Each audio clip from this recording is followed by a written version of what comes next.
기도하겠습니다. 하나님 아버지, 귀한 주일입니다.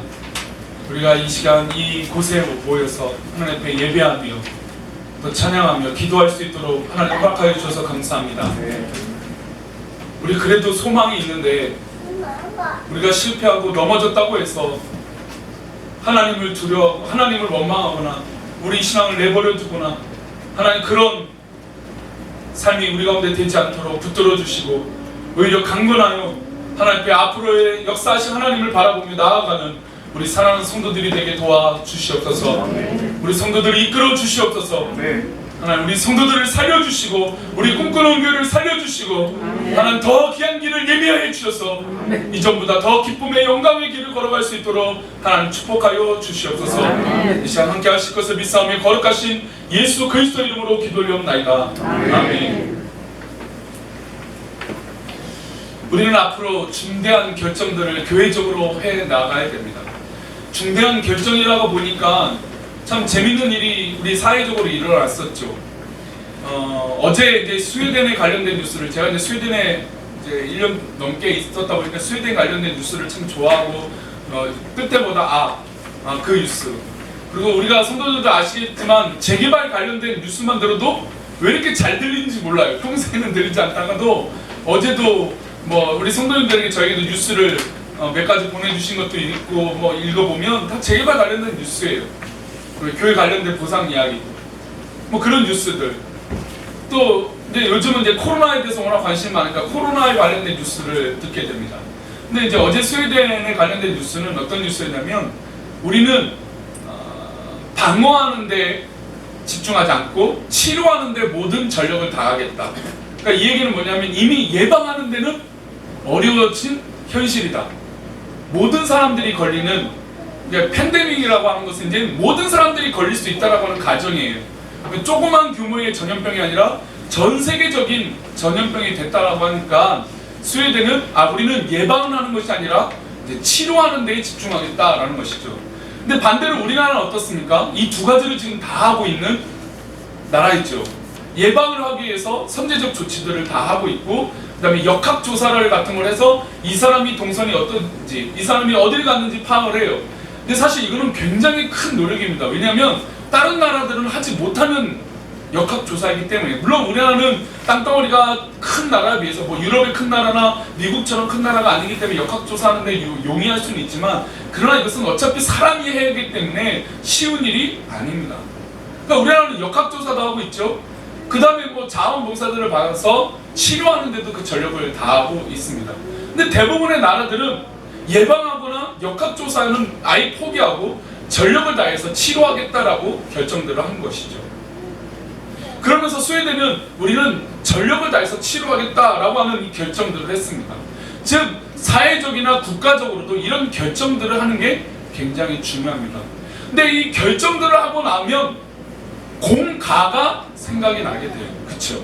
재밌는 건 얼마 전만 해도 미국에서는 우리나라가 지금 시행하고 있는 드라이브 스루라고 하는 그러니까 차에서 검사하고 차에서 어떤 이 코로나에 대해서 어떤 그런 결과들을 검사할 수 있는 것들을 한다니까 다른 나라들은 그것을 콧방귀를 꼈어요. 너무 웃긴다.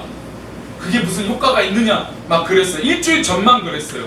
근데 우리나라는 그런 결정들을 하고 딱 했잖아요. 그런데 한 주, 그러니까 엊그저께부터 뉴스가 달라졌어요. 미국에서도 조차 이 드라이브 스루를 강력하게 권장해서 사람들이 차에서 내리지 않고 거기서 바로 검사하는 방법이 참 좋은 방법 같다. 그래서 실제로 한국처럼 해야 된다? 아니 일주일 전만 해도 한국은 너무 우스꽝스럽다라고 얘기해놓고 일주일 만에 말이 바뀌었죠. 어느 나라라고 말씀드리진 못하겠지만 이웃나라도 그랬습니다. 이웃나라에서도 얼마 전까지만 해도 드라이브 스루나 이런 게 너무 웃긴다. 한국 사람들만 할 수 있는 행동이다 라고 그렇게 조롱했습니다. 그런데 독일에서도 우리나라의 모델을 따라서 드라이브 스루라는 검사 체계를 도입하니까 그 이웃나라가 우리나라를 얘기하는 게 아니라 독일을 향해서 저거 잘하고 있다. 너무 웃기죠? 우리나라에서는 다에서는 칭찬을 안 하지만 외국이나 다른 유럽에서 하는 행동에 대해서는 인정하는 그런 우스꽝스러운 일들이 있었습니다. 어쨌든 어떤 이 과정에 있어서 결과를 가지고 결정을 해야 돼요. 결정을 하게 되면 그에 따른 공과가 나오는 건 사실입니다. 아무리 과정이 좋고 아무리 의도가 좋아도 결과가 좋지 않으면 우리는 낙심하게 되죠. 우리 꿈꾸는 교회는 우리 과정들을 우리 성도들이 다 알고 있습니다. 사실 후회 없을 만큼 열심히 해왔고, 생업을 포기하면서 우리 장로님들은 이틀씩 새벽부터 나와서 교회를 점심때까지 지켰습니다. 우리 권사님들, 집사님들 교회에서 주무시고 아침 일찍 나와서 교회를 지켜왔습니다. 심지어 강제 철거 당하는 그날도 15명이나 모여 있었습니다. 우리가 아시다시피 치유구역은 한 명만 버텨도 7개월, 8개월을 버텼던 곳이었습니다. 근데 우리 15명이나 있었는데도 폭력 진압에 속수무책으로 끌려나올 수밖에 없었죠. 그러나 이건 다 과정이에요. 우리가 어쨌든 과정의 결정들을 했는데 결과는 우리가 원하는 결과를 사실 얻지 못했습니다. 이 역사적인 결과들을 우리가 해나갈 때 과연 책임이나 또 우리가 결과가 좋지 못해서 낙심했을 때 과연 우리의 마음은 어떤 마음일까? 또 그리고 이 결과가 좋지 않은 것을 어떻게 이겨나가는 것일까? 제가 칼럼에도 썼지만 우리의 어떤 그런 결과로 인해서 쓴 맛은 보지만 우리가 완전한 실패를 경험한 것은 아닌 줄 믿습니다. 우리가 진짜 실패해서 다 끝난 것이라면 우리가 여기 앉아있을 이유가 없는 것이죠. 비록 과정 가운데 우리 인생의 100의 과정 가운데 지금 한 30, 20은 실패한 것처럼 보이지만 앞으로 내다볼 60, 70, 80 아니 이것이 1, 2도 안 되는 과정의 시간들일 줄 믿습니다. 이게 바로 하나님의 뜻으로 바라보는 시간의 개념과 과정의 결과들이라는 것이죠. 지금 이 장면만 보면 우리는 완전한 실패로 보여지는 것이죠. 그러면 우리는 낙심하게 됩니다. 힘이 없게 됩니다. 어려워지게 됩니다. 그리고 무능력감과 무감각 속에 빠지는 그런 어려움 속에 우리가 있을 수도 있다는 것이죠. 그래서 저는 40장 29절은 원래 이런 말씀이라고 생각했어요. 우리 이사야 40장 29절에 대해 한번 읽어볼까요? 피곤한 자에게는 능력을 주시며 무능한 자에게는 힘을 더하시는. 사실 이 얘기는 저의 이 얘기는 아닌 줄 알았어요. 피곤한 자에게 능력을 주신다면 저는 피곤하지 않는다고 늘 건강하고 늘 활발하고 늘 활기찬 사람이라고 생각했어요. 그리고 저 또한 물론 시험에 재수도 해보고 여러 가지 되어서 실패를 맛보기도 해봤지만 저는 무능력한 사람이라고 생각해 본 적 없어요. 그래서 이 말씀은 사실 괴로움 속에 있고 실패를 경험한 사람들에게 해당되는 말씀이라고 생각했어요. 왜냐하면 이사야 40장은 이스라엘 백성들이 망하는 가운데 있는 말씀이기 때문이죠. 이스라엘 백성은 쫄딱 망했잖아요. 나라를 잃어버리는 경험을 하게 되는 거잖아요. 그런 가정 가운데 있으니 얼마나 무능력하고 이 말씀은 저의 말씀이 아닐 거라고 생각했어요. 우리 꿈꾸는 교회의 말씀이 아닐 거라고 생각했어요. 그런데 하나님께서 능력을 주시고 힘을 주시는데 그 능력을 주시고 힘을 주시는 대상은 누구입니까? 피곤한 자라는 것이죠. 무능력한 자라는 것입니다. 이 얘기는 그냥 단순하게 나를 비약하고 나를 절망 가운데 있는 표현이 아니라 하나님 앞에 나는 무능력한 존재이고 하나님 앞에 인간의 한계를 가질 수밖에 없는 그런 존재라고 인정하는 것이라는 것이죠. 오히려 이게 더 하나님 앞에 더 복된 고백이라는 것입니다. 하나님, 나는 아무것도 할 수 없습니다. 나는 무능력한 존재입니다 라고 고백할 때 오히려 하나님은 우리에게 힘을 더하여 주실 줄 믿습니다. 우리가 아무것도 못한다라고 하는 그 순간에 오히려 하나님은 나에게 힘을 주실 준비를 하고 계신다는 것이죠. 그런데 우리는 우리 마음 가운데 이런 마음이 있어요. 우리 27절 말씀인데 읽어보겠습니다. 야곱아, 어찌하여 내가 말하며 이스라엘아 내가 이르기를 내 길은 여호와께 숨겨졌으며 내 송사는 내 하나님에게서 벗어난다 하느냐. 지금 야곱아, 이스라엘 백성들이 하나님 앞에 따지는 것이에요. 하나님, 왜 우리의 길을 이렇게 숨겨 놓으셨습니까? 왜 우리의 길을 보여주시지 않고 왜 이런 결과, 재판들은 왜 이렇게 일어나고 하나님께서 우리를 벗어나게 역사하고 계십니까? 이스라엘 백성들은 하나님께 막 따지고 있는 것이죠. 하나님, 왜 이런 결과를 우리에게 주셔서 이런 어려움을 당하게 하십니까? 우리의 마음은 이런 거예요. 우리가 하나님을 오해해서 이렇게 서운하고 속상하다고 말하고 있습니다. 하나님, 어찌하여서 우리의 길을 숨겨 놓으셨습니까? 아니, 이 길이라는 걸 보여줘야지 왜 이 길을 숨겨 놓으셔서 우리가 넘어지게 하십니까? 왜 우리가 엎어지게 하십니까? 왜 우리가 코가 깨지게 하십니까? 라고 하나님 앞에 하소연하고 있는 말씀이죠. 그런데 하나님께서 이 이스라엘 백성들의 고백 가운데 이렇게 얘기하십니다. 우리 28절 말씀인데 읽어보겠습니다. 너는 알지 못하였느냐 듣지 못하였느냐 영원하신 하나님 여호와 땅끝까지 창조하신 이는 피곤하지 않으시며 공비하지 않으시며 명철이 한이 없으시며 우리 하나님의 깊고 놀라운 계획과 지혜는 끝이 없는 놀라운 명철이 있는 하나님이신 줄 믿습니다. 비록 우리가 지금 하나님 왜 길이 보이지 않습니까? 왜 하나님 벗어나게 하셨습니까? 라고 그런 억울하고 속상한 마음이 들지라도 이 모든 속상함을 이기신 하나님의 놀라운 계획이 우리 하나님 가운데 있는 것인 줄 믿습니다. 하나님은 스스로 창조하시면 피곤하지 않는다라고 했습니다. 그러나 우리는 피곤하죠. 하나님은 공비하지 않는다고 했어요. 우리는 늘 배고프죠. 하나님 지혜는 끝이 없다라고 했습니다. 그러나 우리는 지혜 어떻습니까? 우리의 지혜는 한계가 있지 않습니까? 그래서 하나님께서는 이 사실을 깨닫고 하나님에 대해서 인정한 자에게 피곤한 자에게 능력을 주시고 무능한 자에게 힘을 주신다는 건 이 28절에 하나님을 인정하느냐 인정하지 않느냐 이거예요. 내 상황은 이 상황의 결과가 있지만 이 결과 때문에 내 마음을 빼앗겨서 하나님을 의심하는 것이 아니라 이 계획 가운데 이 어려움 가운데 살아계신 하나님을 믿고 있느냐 그 하나님께서 우리에게 질문하고 계신다는 것이죠. 그러면 우리가 아무리 피곤하고 곤비하고 넘어질지라도 하나님께서 우리에게 힘을 더하여 주실 줄 믿습니다. 우리 사랑하는 성도들에게 힘을 더하여 주실 줄 믿습니다. 우리 꿈꾸는 교회에 힘을 더하여 주실 줄 믿습니다. 그래서 우리는 빨리 인정해야 돼요. 어떤 걸 인정해야 될까요? 우리 30절 말씀입니다. 30절 말씀 소년이라도 피곤하며 곤비하며 장정이라도 넘어지며 쓰러지되 제가 토요일은 우리 이제 부교육자들하고 우리 사모님, 우리 도영호 목사님 사모님, 강호라 사모님과 우리 아이들까지 다 모여서 식사를 합니다. 당분간 제가 기름동에 있을 때 임시 예배 쳐서 임시 사무실에 있을 동안은 그렇게 하려고 하고 있습니다. 근데 아이가 이제 우리 도목사님 닮아서 그런지 셋 다 굉장히 부지런하고 열심히 움직여요. 지칠까요? 안 지칠까요? 지칠 때는 딱 차에 들어가서 피곤해서 이제 잘 때. 그거 말고는 그냥 늘 에너지가 넘쳐요. 그러니까 어리고 젊고 아이의 어떤 그런 이 표현은 활기참이에요. 에너지예요. 근데 보십시오. 30절에 뭐라고 했습니까? 소년이라도 아이일지라도 어떻게 된다고요? 피곤해진다는 것이죠. 곤비해진다는 거죠. 장정, 저 같은 장정일지라도 어떻게 됩니까? 넘어지면 쓰러지는 게 인생이에요. 우리가 늘 꽃길만 열려서 늘 그냥 성공의 가도를 100% 그냥 200% 달리면 좋겠지만 우리의 인생은 넘어지기도 하고 곤비하기도 하고 쓰러지기도 한다는 것입니다. 근데 문제는 이것을 인정하느냐 인정하지 않느냐예요. 남 탓하느냐 아니면 이 현실을 직시하고 이 현실을 이기기 위해서 열심히 하느냐 이 관점의 차이가 있다는 것이죠. 남의 핑계만 대고 남의 원인만 대고 또 쓰러지고 넘어져 있는데 그것을 이해하지 못하고 있다면 우리는 돌아봐야 돼. 아 나도 넘어질 수 있구나. 아 나도 쓰러질 수 있구나. 아 나도 피곤할 수 있구나 라는 것을 인정해야 된다는 것이죠. 그러면 이것을 인정하면 어떻게 될까요? 내가 피곤해요. 내가 어려워요. 내가 낙심해요. 내가 넘어졌어요. 그러면 어떻게 할 수 있을까요? 바로 하나님을 바라보게 될 줄 믿습니다. 넘어지니까 하나님을 바라보는 거예요. 엎어지니까 하나님을 더욱더 바라보는 거예요.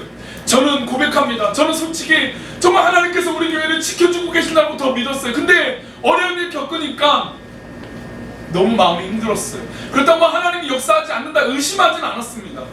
하나님 그래도 우리를 사랑하시고 역사하신다는 걸 굳건하게 믿었어요. 근데 이 넘어졌다는 것을 인정하기 싫었어요. 피곤하다는 걸 인정하기 싫었어요. 그런데 넘어져 봐야 우리가 인생도 그렇잖아요. 인생의 쓴맛을 알아요. 맛봐야 축복을 경험하게 될 줄 믿습니다. 우리 인생의 어려움을 경험해봐야 아, 이 어려움이 오히려 축복이구나 깨닫게 될 줄 믿습니다. 이게 바로 하나님의 은혜라는 거예요. 넘어지니까 하나님을 보는 거예요. 엎어지고 코가 깨지고 코피가 철철 나니까 하나님을 보게 되는 거예요.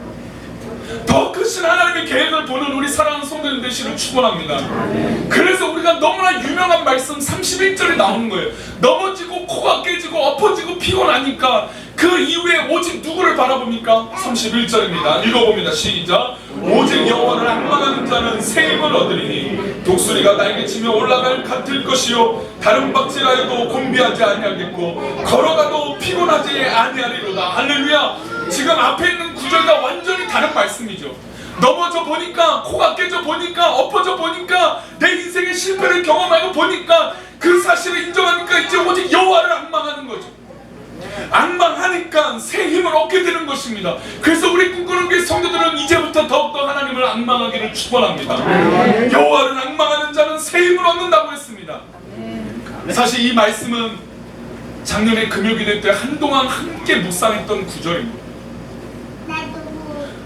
작년에 이 구절을 가지고 묵상할 때는 제가 솔직히 말씀드리면 이 피곤은 제 피곤이 아니라고 생각했어요. 이 넘어짐은, 이 쓰러짐은 제 쓰러짐이 아니라고 생각했어요. 아니, 아예 염두도 하지 않았습니다. 왜냐면 우리는 계속 이길 거니까. 그러나 오히려 넘어지고 쓰러지니까 하나님을 신뢰하지 않을 수 없는 그런 상황 가운데 거하게 됐다는 것이죠. 오직 여호와를 앙망하는 자는 새 힘을 얻으리니 독수리가 날개치며 올라갈 것 같을 것이고 다른 박질라도 피곤하지 않겠고 걸어가도 피곤하지 않게 될 줄 믿습니다. 우리 사랑하는 성도들 가운데 이 하나님이 우리 사랑하는 성도들을 사랑하시고 이끌어 주신 줄 믿습니다. 그러니 우리는 어떻게 될까요? 호세아 6장 3절은 이 앙망하는 것을 하나님을 알자라고 소개하고 있습니다. 어떻게 알아야 될까요? 우리 호세아 6장 3절입니다. 읽어봅니다. 그러므로 우리가 여호와를 알자, 힘써 여호와를 알자. 그의 나타나심은 새벽빛같이 어김없나니 비와 같이 땅을 적시는 늦은 비와 같이 우리에게 임하시리라 하니라. 하나님, 이왕이면 이른 비를 내려주시면 얼마나 좋습니까? 하나님, 이왕이면 딱 맞은 비를 내려주시면 얼마나 좋겠습니까? 라고 우리는 우리 인생 가운데 늘 그렇게 고백합니다.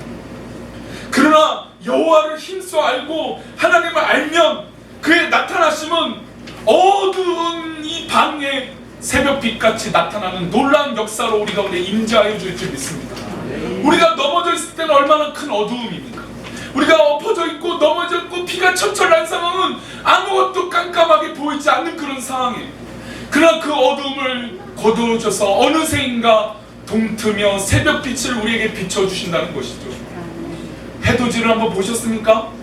해돋이를 보면요, 해가 떠오르는 그 장면에 밝아지는 게 아니라 이미 밝아지고 있습니다. 칠흑 같은 어두운 가운데 해가 보이지 않는데도 이미 빛이 비춰지고 있다라고 하는 증거죠.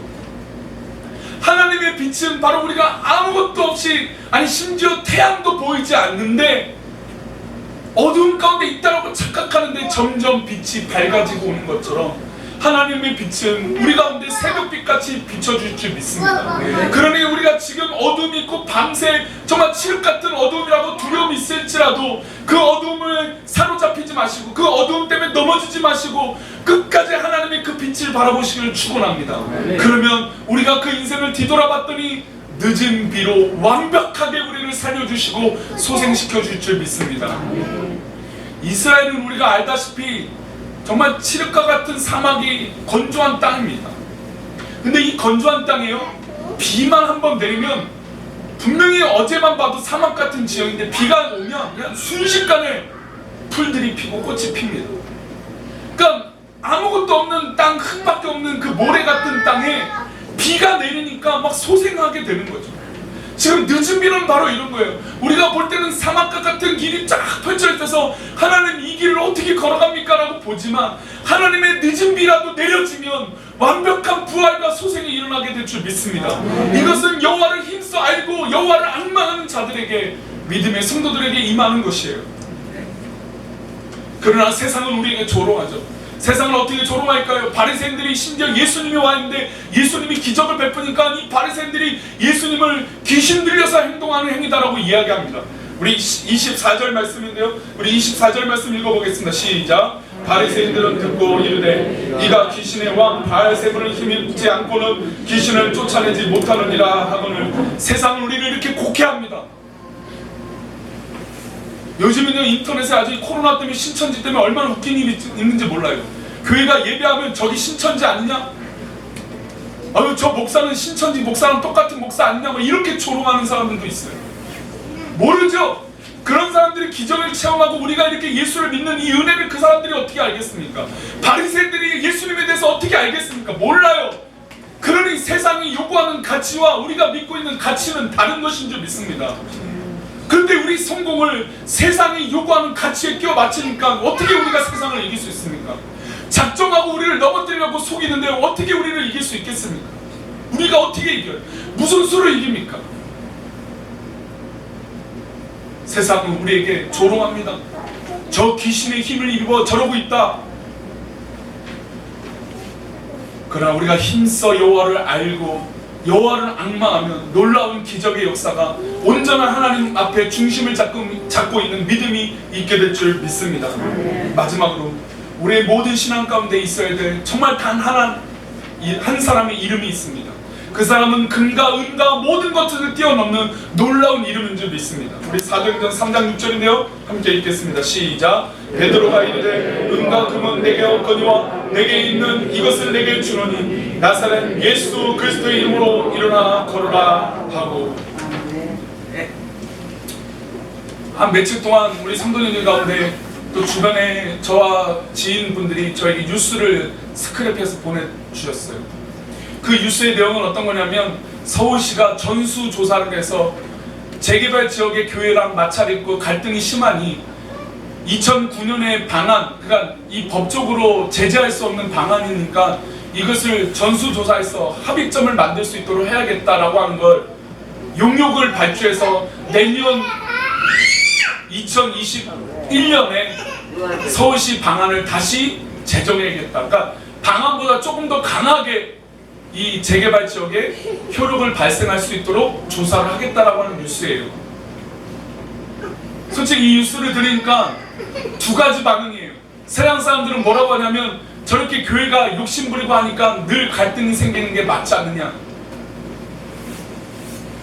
죄송한데 그건 진짜 모르는 사람들 이야기예요.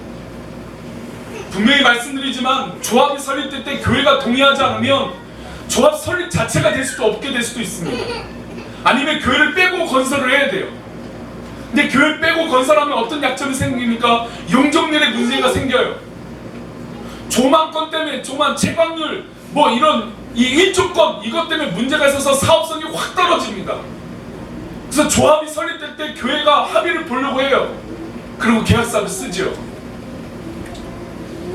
근데 도전법에 교회에 대한 보상법이 없어요. 그거를 이제 한다는 거예요. 이제 수십 년이 지나왔는데 우리 교회는 이렇게 내쫓게 됐는데, 그러니까 그 뉴스가 뜨는데 좋은 뉴스가 아니라 정말 속상한 뉴스예요. 어떻게 보면 저 19역은 내년에 해당되거든요. 우리 교회가 1년 후니까 1년 후잖아요. 19역은 우리 1년 전에 이 당했어요. 그 뉴스가 또 속상해요. 세상은 우리를 위로하지 못한다는 걸 다시 한 번 더 깨닫습니다. 세상은 우리에게 기쁨을 주는 게 아니라 우리가 세상을 향하여 두 손 벌려 예수 그리스도의 이름을 온전하게 선포하는 것인 줄 믿습니다. 그래서 베드로와 요한은 그 안진뱅에게 돈을 준 것이 아니라 금과 은을 주는 것이 아니라 나사렛 예수 그리스도의 이름을 주신 것인 줄 믿습니다. 이게 진짜예요. 사랑하는 성도님들, 나사렛 예수 그리스도의 이름이 있기를 축원합니다. 이것이 우리의 전부가 되어야 될 줄 믿습니다. 우리 이곳에 오직 예수 그리스도의 이름이 가득해야 될 줄 믿습니다. 우리 사랑하는 성도님들, 우리 안에 우리 삶 가운데 온전한 예수 그리스도의 이름이 일어나 걷게 되는 놀라운 기적이 우리 사랑하는 성도들 가운데 있기를 축원합니다. 아멘. 기도하겠습니다. 참 좋으신 하나님 아버지, 감사합니다. 오늘도 귀한 말씀을 듣고 우리가 엎어지고 쓰러지고 낭만